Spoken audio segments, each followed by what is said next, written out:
Pues dicho esto, vamos a seguir.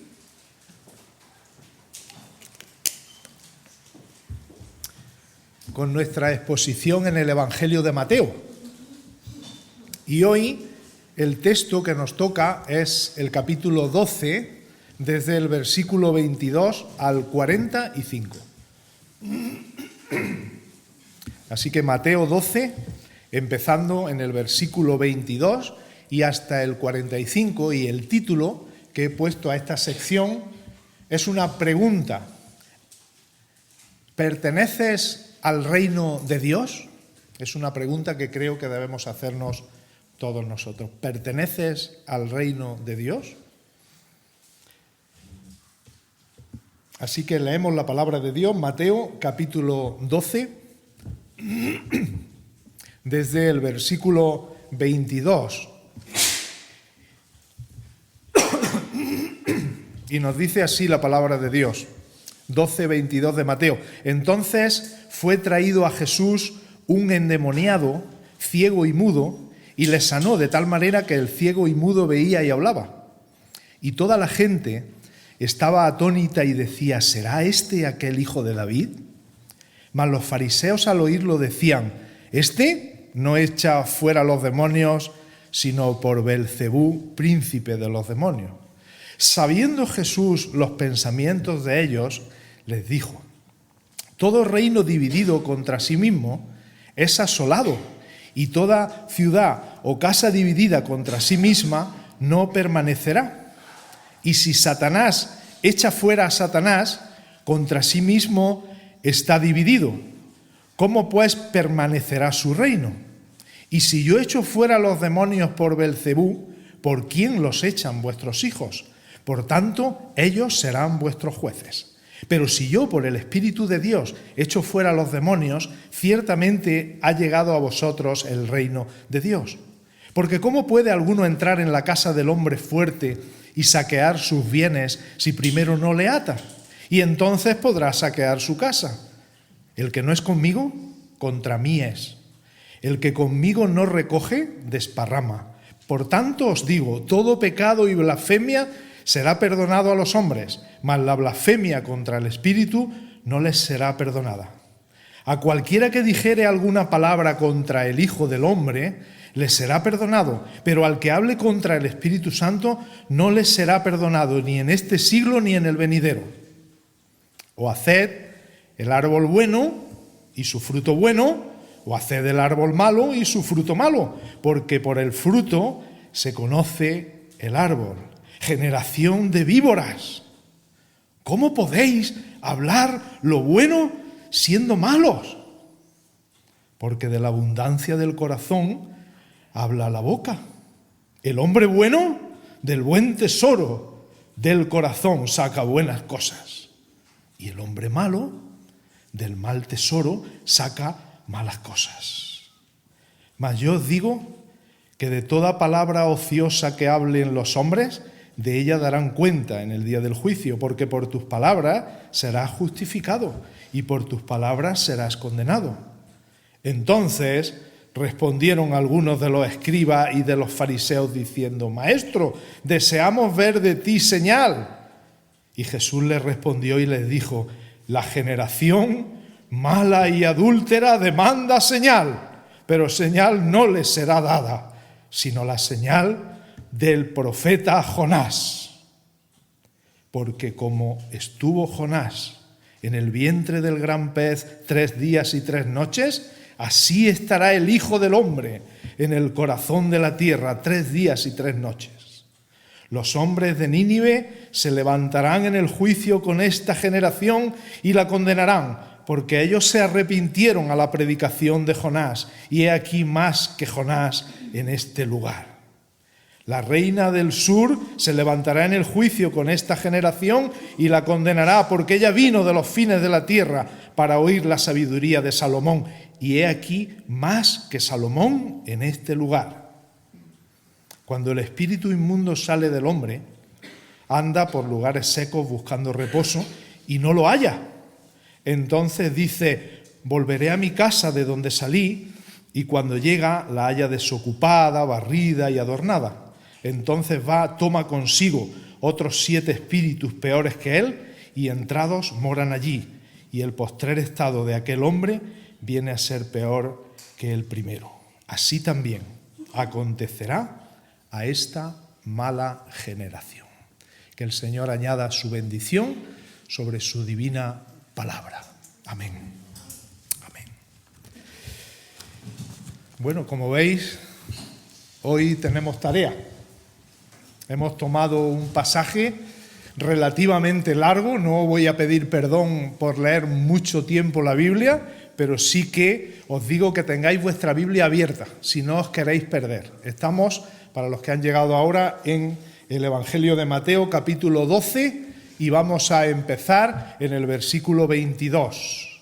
Y como digo, le hemos puesto un título que es una pregunta: ¿perteneces al reino de Dios? ¿Por qué? Porque a lo largo de este mensaje vamos a ver algunas de las pruebas de que Jesús fue rechazado por las personas de su tiempo, especialmente por los líderes de la religión de su tiempo, por los fariseos, por los intérpretes de la ley, por los escribas, y ellos no querían saber nada de ese Mesías rey como se presentaba Jesús, y ellos van a ir dando contestación con sus palabras y con sus hechos, van a ir dando contestación a nuestra pregunta: ¿perteneces al reino de Dios? Y como digo, vamos a comenzar en el versículo 22, porque en el versículo 22 nos habla de una sanidad de un endemoniado que estaba ciego y estaba mudo. Y la sanidad que realizó Jesús en este hombre, algo portentoso, una persona que no podía hablar, que no podía ver, porque tenía un demonio dentro, así nos lo dice la palabra. En un momento es curado y puede ver, puede hablar, puede dar gloria a Dios, y esto despierta una polémica en el versículo 23 y 24. Lo que suele ocurrir, ¿verdad? Ante cualquier hecho, unos opinan una cosa, otros opinan otra. Así que al ver la sanidad de este hombre, unos dicen: este Jesús de Nazaret debe ser el Mesías, porque hace unas señales.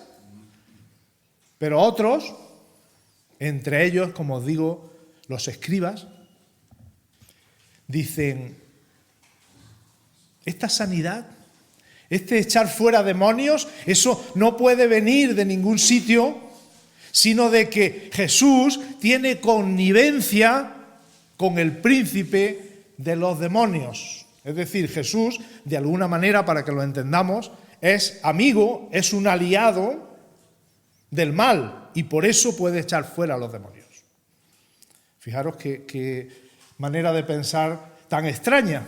¿Y por qué es extraña? Porque Jesús ahora después, a partir del versículo 25, le va a dar a estos hombres 3 argumentos por los cuales lo que están diciendo es una simpleza, es una tontería. Pero no solo es una simpleza, hermanos, es algo dicho con muy mala intención, porque ellos atribuían el poder del diablo a las obras que Jesús hacía. Y esto es un gravísimo error. Por lo tanto, no es solamente que se despistaron, no es solamente que fueron torpes para no darse cuenta de dónde venía el poder de Jesús, sino que cometieron el peor error que puede uno cometer, y es confundir lo bueno con lo malo, confundir lo divino con lo diabólico, confundir a Dios con el diablo. Y Jesús les dice: mirad, no tenéis razón, y os lo voy a decir por qué. Y ya vamos por el versículo 25, por eso os decía que os ruego que tengáis vuestra Biblia abierta, si no os perderéis seguro, ¿eh? Así que nuestras Biblias abiertas. Versículo 25, Jesús le da el primer argumento por el cual él no echaba a los demonios por ser amigo del diablo. Y les dice: mirad, vaya tontería, un reino que está dividido contra sí mismo no puede permanecer. ¿Cómo voy yo a echar los demonios en el nombre del príncipe de los demonios si ellos son enemigos nuestros? Un reino que está dividido no puede seguir. Es absurdo pactar con nuestro enemigo y pensar que ello nos va a beneficiar. Eso está en los versículos 25 y 26, que como digo, luego podéis leer más despacio. El segundo argumento que el Señor les da para echar por tierra lo que estaban diciendo es que los judíos mismos practicaban exorcismos, echaban fuera demonios. Y les dice Jesús, o sea, vosotros me decís que yo soy aliado del diablo porque echo fuera demonios. Y vuestros hijos que lo echan también, ¿por quién lo echan? 27 y 28. Tened cuidado, ahí les dice Jesús, porque si vosotros decís eso, os estáis acusando a vosotros mismos y a vuestros hijos. Pero tened en cuenta una cosa, si los que echamos fuera demonios no es por el diablo, sino es por el poder de Dios, entonces vosotros sois unos calumniadores y vais a ser juzgados y condenados por incredulidad, ya que estáis viendo el reino de Dios actuando poderosamente en medio de vosotros y seguís sin creer en él. ¿Entendemos este segundo argumento? Un reino dividido no puede seguir adelante. Otro más. Si nosotros echamos los demonios por el poder de Dios, vosotros estáis oponiéndoos a Dios. Y tercer argumento, en el versículo 29, os voy a explicar a través de una parábola cómo ocurren las cosas en el reino espiritual. Igual que para entrar en casa de una persona, de un hombre fuerte, y saquear la casa, si entran unos ladrones y te quieren robar en la casa, lo primero que tienen que hacer es atarte a ti, porque si eres una persona que quiere defender lo suyo, te vas a defender, vas a llamar a la policía, vas a hacer algo para que no te roben. Pero si tú entras en casa de un hombre fuerte y lo atas, lo amordazas, lo dejas sin posibilidades, es la única manera de poder invadir su casa y quitarle todo lo que tiene. Eso es lo que Jesús hizo con el endemoniado ciego y mudo. Entró en la vida de aquel hombre por el Espíritu, ató al diablo o ató al demonio que le tenía sujeto, que le había poseído, y entonces pudo sanarlo y pudo curarlo. Antes Satanás lo había poseído y no lo soltaría, a no ser que los demonios fueran atados antes. Entonces Jesús podría sanarlo y restaurarlo sin ningún problema. Es por eso por lo que la persona que practica un exorcismo en nombre de Dios no puede ser amigo del diablo, sino debe luchar contra él en primer lugar para luego poder llevar a cabo el exorcismo. Yo sé que estamos hablando de cosas que no son habituales en nuestro día a día, pero están en la palabra y tenemos que tocarlas porque así lo dijo el Señor. Ahora, ¿qué es lo más importante de todo esto? Y como digo, ya estamos en el versículo 29. Lo más importante de todo esto es que desde que nosotros nos convertimos, aunque cada día no tengamos que luchar con estos demonios y practicar exorcismos y vivir de esta manera tan tenebrosa, pero desde que los creyentes nos entregamos a Cristo, comienza una lucha, comienza una batalla a la que la Biblia llama la batalla espiritual.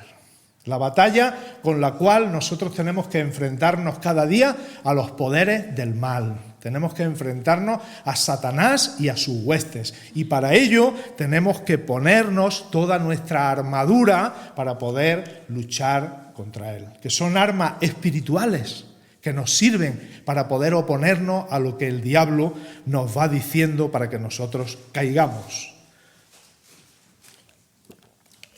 Esa lucha espiritual es la oposición que los creyentes tenemos de parte de Satanás y de sus huestes solo por seguir a Cristo. Es decir, desde el momento en que nosotros entregamos nuestra vida a Jesús, ya tenemos esa lucha espiritual.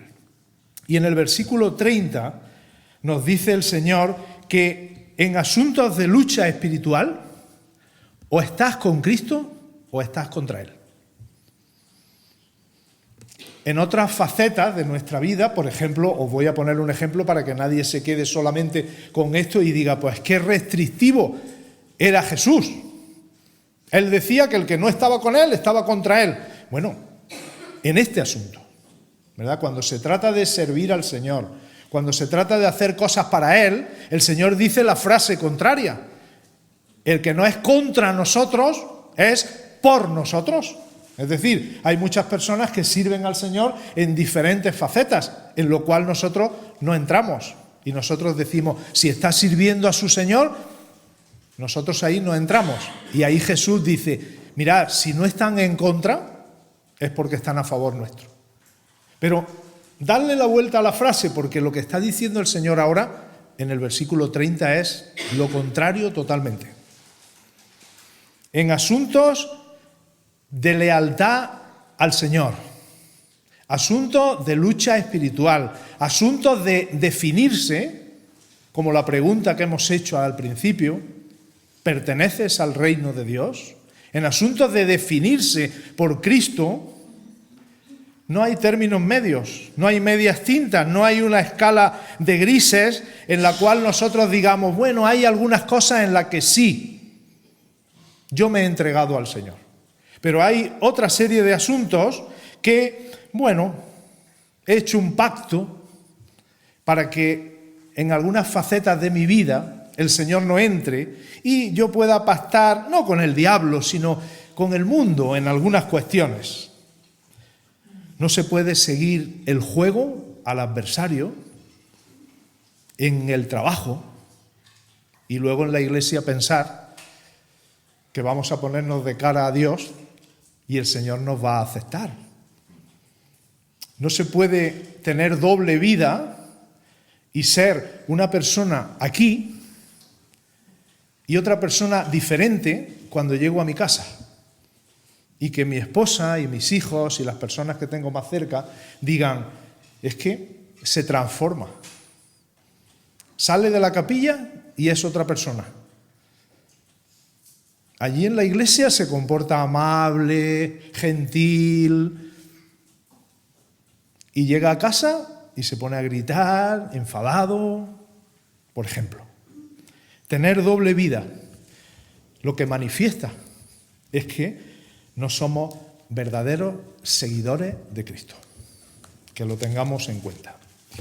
Ahora, en el versículo 31 y 32, en línea con lo que estamos hablando, aparece uno de los versículos más controversiales, más estudiados, más discutidos de todo el Evangelio de Mateo y de todos los evangelios. Y es el tema de la blasfemia contra el Espíritu Santo, o lo que algunos llaman el pecado imperdonable, el que no tiene perdón. Vamos a intentar, ¿verdad?, con no demasiado tiempo, pero vamos a intentar explicar en qué consiste este pecado imperdonable, lo que se llama también, como digo, la blasfemia contra el Espíritu Santo, que aparece en el versículo 31 y 32. Bueno, voy a empezar diciendo lo que no es. Blasfemar contra el Espíritu Santo no es decir palabrotas contra el Espíritu Santo. Como tenemos la costumbre no de hacer, hermanos, no de hacer. Tenemos la costumbre de pensar, ¿no?, que la persona que ha dicho una palabra contra Dios ha blasfemado contra Dios y en cierto modo es así. Pero una blasfemia contra el Espíritu Santo no se trata de una palabra de insulto contra Él. De lo que se trata es de negar el poder del Espíritu Santo en la vida de Jesús. Quedaros con esa frase, porque esa frase creo que resume todo lo que vamos a decir después. Si nosotros leemos el Evangelio, si nosotros miramos la vida de Jesús, si nosotros escuchamos una predicación sobre la persona de Cristo y pensamos, yo no veo el poder del Espíritu Santo por ningún sitio. Es más, Jesús me parece que era una persona que hacía las cosas con cierta manipulación para inducir a los discípulos a que fueran de una determinada manera, pero ya está. Ahí detrás de la vida de Jesús no hay nada divino, todo es humano. ¿Hizo buenas cosas? Sí, pero todo lo que hizo son cosas que salen de un corazón de hombre y que él enseña a los suyos a portarse bien, a ser buenos, a ser buena persona, pero no hay nada divino detrás de eso. Eso, dice aquí Jesús, anula la posibilidad del perdón divino y de la salvación. Así de claro. Si nosotros pensamos que Jesús era un buen hombre, que enseñó a los discípulos una serie de cosas porque tenía mucha habilidad, ¿verdad? Era muy elocuente y podía decirles esas cosas porque eran discípulos suyos, pero que solo salía de su corazón humano y que no venía del Padre, nosotros estamos negando la divinidad de Jesús, estamos rechazando la obra del Espíritu sobre él y por tanto el torcer esa verdad nos deja sin la fuente del poder para llegar a ser salvos y estamos en la perdición eterna, excluyendo de esa manera el arrepentimiento y el consecuente perdón divino. Lo he querido resumir, a lo mejor mucho, y alguien me dice, pues no lo he entendido del todo bien, luego podemos hablar si queréis. Pero si atribuimos la obra del Espíritu Santo al diablo, vamos a rechazar esa influencia divina y estamos en la condenación, como he dicho antes. La cuestión a la que tenemos que enfrentarnos es la siguiente. Tenemos que tomar una decisión respecto al poder mesiánico de Jesús. Hemos estado hablando de la gloria de Jesús en estos días y hemos visto a Jesús como el Mesías, como el ungido, como el Salvador del mundo. Debemos tomar una decisión con respecto al poder mesiánico de Jesús. O le recibimos como el poderoso Dios o le estamos rechazando como un engañador.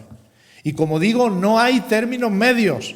Hay personas que piensan, bueno, yo tengo la posibilidad de creer que Jesús era un hombre ejemplar, era un hombre bueno, era el primer comunista, o era el primer antropólogo, o era el primer amante de las personas tal como somos las personas. O le recibes como el poderoso Dios, o le estás rechazando como un engañador. O es el Hijo de Dios encarnado, o es un impostor, porque él dijo muchas veces que era el Hijo de Dios. La Biblia no deja lugar para las ambigüedades en este sentido. O somos de Cristo, o estamos en contra de Cristo. O pertenecemos al reino de Dios o al reino de las tinieblas. O estamos bajo la potestad de las tinieblas o estamos bajo el reino de su amado Hijo. O le aceptamos como el Salvador o le rechazamos y estamos diciendo que es un mentiroso. ¿Y cómo saberlo? ¿Cómo saber en qué lugar estoy? Bueno, aparte de mi conciencia, ¿verdad? Aparte de mi intelectualidad que me lo va diciendo, Jesús nos enseña en el versículo 33, que ya vamos por ahí, Jesús nos enseña que se trata de un asunto de vida interior, de regeneración.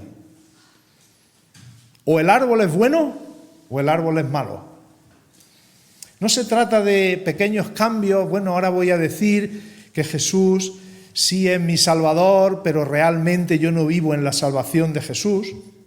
Lo hemos dicho también esta mañana. Voy a decir que Jesús es el pan de vida, pero no es mi pan que me alimenta, no.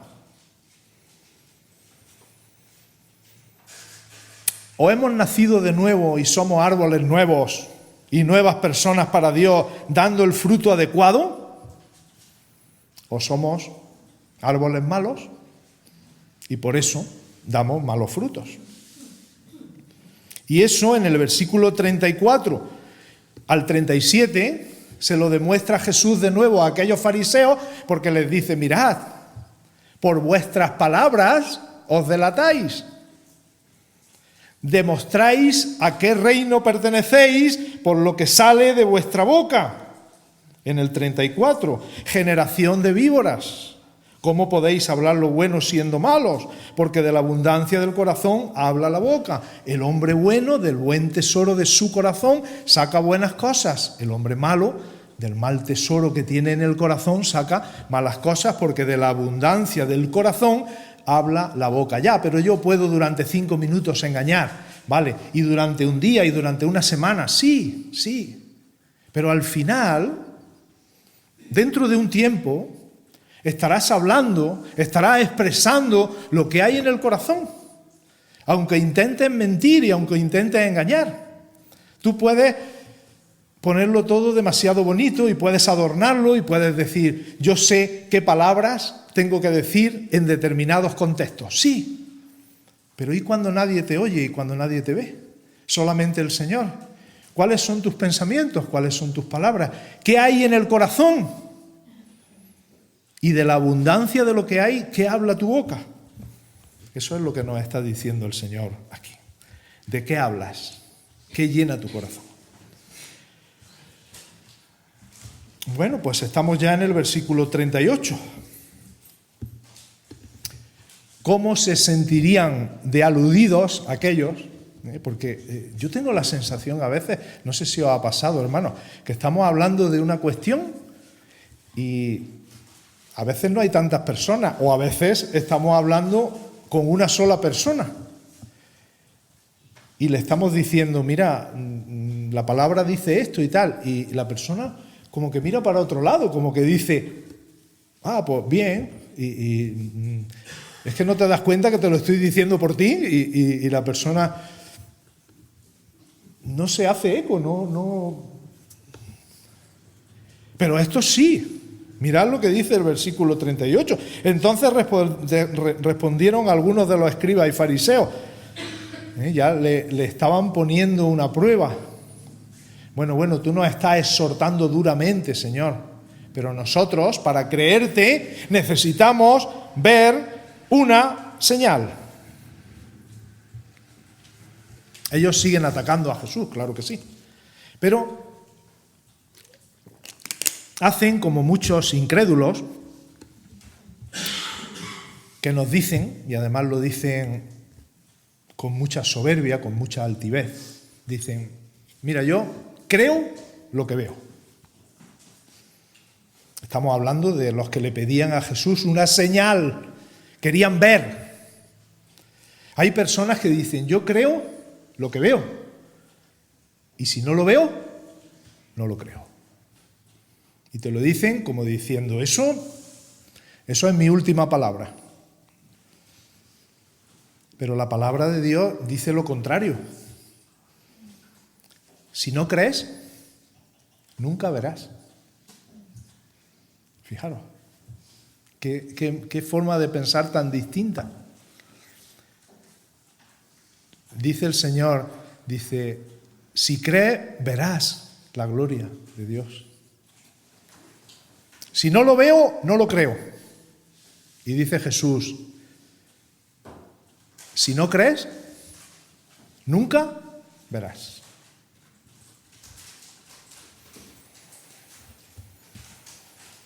Piden señal, aunque ya habían visto demasiadas señales. Jesús les podía haber dicho, vamos a ver, acabo hace 5 minutos de sanar a un hombre. ¿Qué más señales queréis? No, queremos la señal definitiva. Y dice el versículo 39, muy bien, pedid la señal definitiva. ¿Sabéis lo que eso demuestra? Que sois una generación mala y adúltera. Yo no sé las veces que le hemos pedido al Señor pruebas, que le hemos pedido evidencias, que le hemos pedido señales. Yo no lo sé. Y no sé qué tipo de señales le hemos pedido. Porque a veces lo hemos hecho, ¿verdad? Pues Señor, si quieres que haga tal cosa, muéstramelo, Señor. Yo quiero ver las cosas claras. Pero ellos le dicen a Jesús, mira, no creemos en ti. No creemos en ti, tú no eres el Hijo de Dios, ni mucho menos, no creemos para nada en ti. Venga, danos una señal que sea definitiva. Y Jesús le dice, vosotros pedís eso porque sois una generación mala. Ahí la palabra mala se refiere a la capacidad del pueblo de Israel para producir tristeza en el corazón de Dios. Eso significa ahí mala. Una persona que te causa tristeza. Y sois una generación adúltera. Dicho en sentido espiritual. Un pueblo que debía amar a Dios y respetarle como esposo de la nación judía y que no lo estaba haciendo porque no estaba creyendo en aquel que Dios había enviado. Así que sois una generación mala y adúltera. Pero yo os voy a dar solamente una señal. La señal definitiva. Y vamos ya por el 39. La señal del profeta Jonás. ¿Os acordáis de Jonás? ¿Verdad? Todos nos acordamos de Jonás. Y el gran pez. Jonás, que no le hizo caso a lo que Dios le dijo. Ve para allá. Jonás se va para el otro lado. El Señor le reprende. Le echan al mar. Le traga un gran pez. No una ballena, hermano, un gran pez. Parece que las ballenas no se pueden tragar a un ser humano entero. Un gran pez. Algunos dicen que podía ser también un monstruo marino. No lo sabemos. Un gran pez. Un animal que estaba en el mar. Se lo traga. Y pasa en el vientre de ese gran pez 3 días y 3 noches. Y cuando pasan los 3 días, ya que le había digerido, el gran pez va y hace sus necesidades en la playa y allí le deja a Jonás. ¿Verdad que no? Eso no puede ser así. ¿Qué hizo el pez con el cuerpo de Jonás? ¿Me lo podéis decir alguno? Lo vomitó. Eso es. Lo vomitó. Es decir, no lo pudo digerir. Y dice Jesús, ahí tenéis la señal. Aquí tenemos la señal, Señor. ¿Cuál es la señal? La señal es la del profeta Jonás. Versículo 40, por si alguien no lo pilla. Como estuvo Jonás en el vientre del gran pez 3 días y 3 noches, así estará el Hijo del Hombre en el corazón de la tierra. 3 días y 3 noches. Ah, no fueron 3 días y 3 noches. Aquí hay un error en la Biblia. La Biblia no dice la verdad. Desde el viernes por la tarde hasta el domingo por la mañana no hay 3 días y 3 noches.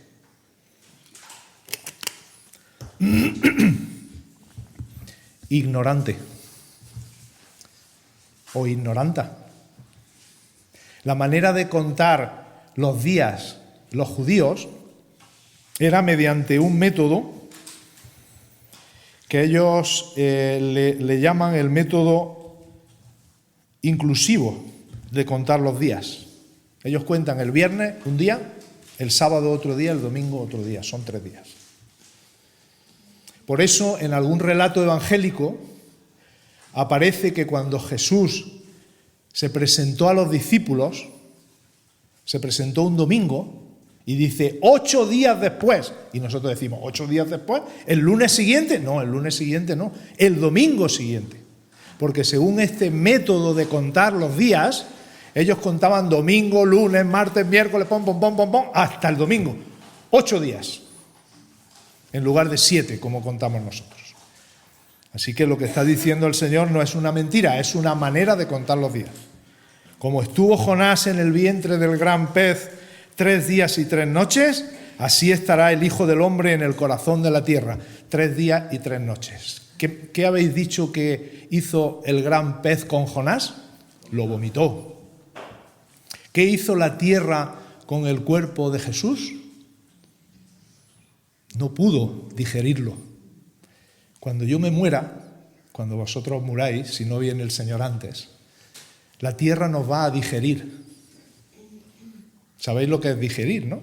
Te tomas un trozo de jamón y cuando llega al intestino ya del jamón ya no queda nada. Ya están los nutrientes cada uno por su sitio. Te tomas una magdalena, aunque sea entera, de un bocado, y cuando llega al estómago ya la magdalena ya no está digerida. El gran pez hizo una cosa rarísima, y es que no pudo digerir a Jonás. Lo tuvo en el estómago durante 3 días y lo vomitó porque no podía digerirlo, porque el Señor lo había dispuesto así. El corazón de la tierra, esta tierra de la cual hemos salido, no pudo digerir el cuerpo de Jesús. Era imposible que fuese retenido por ella y por eso resucitó al 3er día, porque era el Hijo de Dios, porque era el autor de la vida. Por lo tanto, ¿estáis pidiendo una señal definitiva? Sí, la tenéis, la del profeta Jonás. Cuando veáis a Jesús resucitar, diréis, aquí está la señal. Lo que este hombre dijo era verdad. Ha sido declarado Hijo de Dios con poder a través de la resurrección de los muertos, como dice Romanos capítulo 1. ¿Y qué va a pasar? ¿Qué va a pasar con vosotros que estáis viendo tantas cosas, que estáis escuchando tantas cosas, que ya tenéis la señal definitiva y no queréis creer? ¿Qué va a pasar con cada uno de vosotros? Pues mirad, los hombres de Nínive, ¿quiénes son los hombres de Nínive? Aquellos a los que les predicó Jonás. Eran hombres muy impíos, eran muy malos, eran unos salvajes, invadían los pueblos, mataban a las personas, les robaban todo, eran terribles. Los hombres de Nínive os acusarán en el día del juicio. Y os condenarán. ¿Por qué? Porque ellos, cuando Jonás les predicó, creyeron. Y hay uno más grande que Jonás delante de vosotros. Y os está predicando y no estáis creyendo en él, que es Jesús. ¿Vosotros sabéis lo que les predicó Jonás a los hombres de Nínive? Un mensaje evangelístico de 3/4 de hora más bonito, con unos floripondios por todos sitios. No estoy despreciando nada, hermanos, Lejos esté de mí despreciar ninguna cosa. Los mensajes son todos mensajes. De aquí a 40 días, Nínive será destruida. Si lo hubiéramos invitado a Jonás para el aniversario 31, ya no vendría más. Porque se subiría aquí y diría, hermanos, tengo que predicaros un mensaje. Bueno, no nos diría Nínive, pero sí diría, de aquí a poco este mundo será destruido. Y se bajará. Y ya le diremos, Jonás, tú ya no vienes más aquí. Porque eso no es el mensaje que nosotros estamos escuchando de ti. Vaya mensaje de evangelio. Bueno, pues los hombres de Nínive se convirtieron ante ese mensaje. Y tenéis uno más grande que Jonás delante de vosotros. Y no creéis.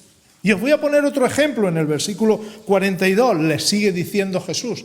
La reina del sur, o la reina de Saba, o la reina de Sabá, o como la queráis llamar, porque se llama de muchos nombres, fue aquella persona que fue desde los confines de la tierra que se conocía en aquel tiempo a conocer a Salomón. Y cuando vio la sabiduría de Salomón se quedó asombrada y le dio gloria a Dios por todo aquello. Ella vino de los fines de la tierra para oír la sabiduría de Salomón. Y Salomón no es comparable con Jesús. Uno mayor que Salomón tenéis delante de vosotros. Bueno, ahora desde el 43 al 45 para terminar. Por si habíamos tenido poco, un poco más. Una parábola, una historia de la vida real que tiene aplicación espiritual, que la dice Jesús aquí.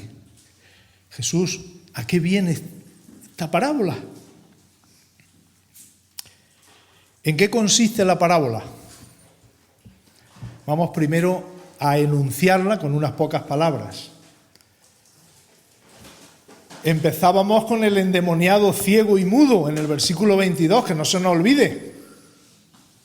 Y Jesús termina hablando de los demonios. Escuchad la parábola, dice Jesús. Un demonio que vive dentro de la vida de una persona, pero que en algún momento sale de esa vida y va funcionando por ahí. Nosotros no los vemos porque no tenemos visión espiritual, pero el reino espiritual existe, hermanos. Aquí no los vemos, pero hay ángeles que son espíritus ministradores enviados a favor de los que hemos heredado la salvación, así lo dice la palabra, y hay también demonios. Claro, yo no os invito a estar cazando demonios por ahí por todos sitios. Es que en aquella torre de aquella iglesia yo veo un demonio. No. A eso no nos llama el Señor. Pero tampoco nos llama a decir que no existen. ¿Vale? Entonces hay una persona que ha vivido en pecado, que ha sido poseída por un demonio. No sabemos de qué tipo ni cuánto tiempo, pero que en un momento el demonio ha salido de la vida de esa persona. Pero cuando va dando vueltas por ahí dice: yo voy a volver a ver qué ha pasado. Ahora pensad no en una persona, pensad en una casa. Porque aquí el Señor está comparando, como digo, no es fácil, está comparando a una persona con una casa. La persona es como una casa en la cual vive un demonio, y el demonio sale de esa casa, está fuera dando vueltas por ahí, no encuentra nada, y entonces dice: volveré. Y aquí hay una palabrita que creo que es la clave de toda la explicación de la parábola. En el 44, yo la tengo subrayada. Entonces dice el demonio: volveré a mi casa. Ahí está la clave de la interpretación de la parábola. No voy a seguir explicando mucho más porque me vaya a pillar rápido. Persona que ha vivido de espaldas a Dios, pero que ahora se encuentra mejor. El demonio ha salido de esa vida, de esa casa, pero en el tiempo en que el demonio está fuera, esa persona no ha ido al notario y ha cambiado la escritura de la casa. Y ha dicho: esta casa era del demonio fulano de tal. Sí, a partir de ahora esta casa ya no es de él. A partir de ahora esta casa es de Jesús. Aquí, ¿qué nos explica Jesús? La persona que no ha cambiado la propiedad de su casa, de su cuerpo, de su vida. Una persona que ha escuchado de Dios, que ha entrado en la capilla, que le ha gustado el ambiente, que ha visto el amor de hermanos, que se ha integrado, que le ha gustado lo que ha oído, que ha dado testimonio, sí, también puede ser, que se ha bautizado, también puede ser,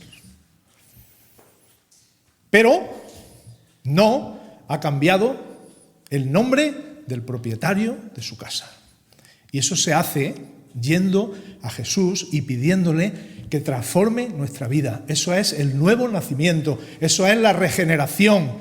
Esta persona de la que habla la parábola no se fue a Jesús para que le regenerara, para que le diera vida nueva, para nacer de nuevo.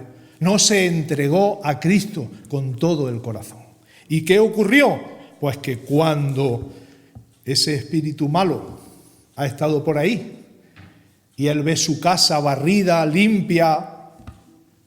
Dice, volveré a mi casa, sigue siendo mía, tengo yo la llave. Quítale la llave al diablo de tu vida. No se la dejes, quítasela. Dile, tú ya no mandas aquí, tú ya no eres mi dueño. Yo tengo otro dueño que me ha desposado con él, me he casado con él, es mi Salvador, es mi Señor, es mi Rey. Tú ya no mandas aquí, fuera de aquí, eres un ocupa, no te quiero para nada. 45. Entonces va y toma consigo otros 7 espíritus peores que él. Y entran y moran allí. Y el postrer estado de aquel hombre viene a ser peor que el primero. Con cuánta tristeza digo esto, hermanos. Con cuánta tristeza. Los que llevamos ya algún tiempo, aquí hay más hermanos, que hemos conocido el transcurso de algunas personas.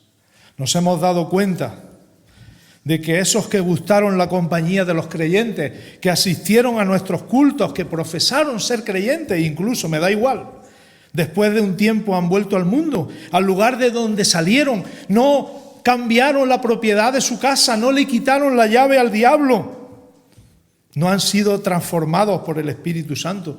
Y sí es verdad, tuvieron un tiempo de aparente mejoría, pero eso no duró mucho.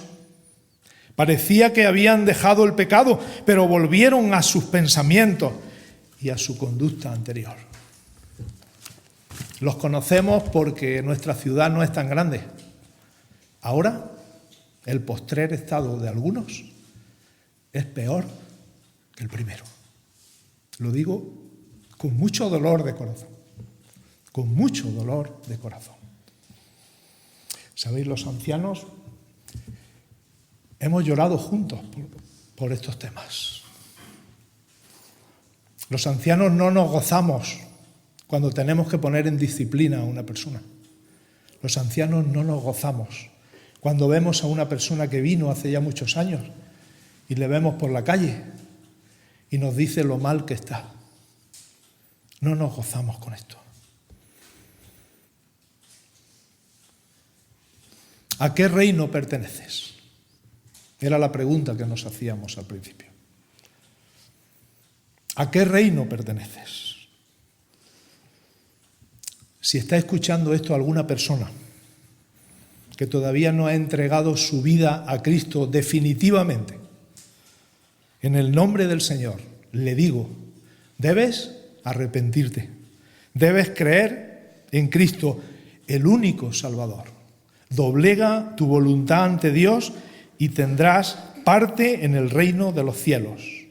Y ante la pregunta, ¿a qué reino perteneces?, podrás decir, soy un hijo del reino de Cristo Jesús. Soy una hija del reino de Cristo Jesús.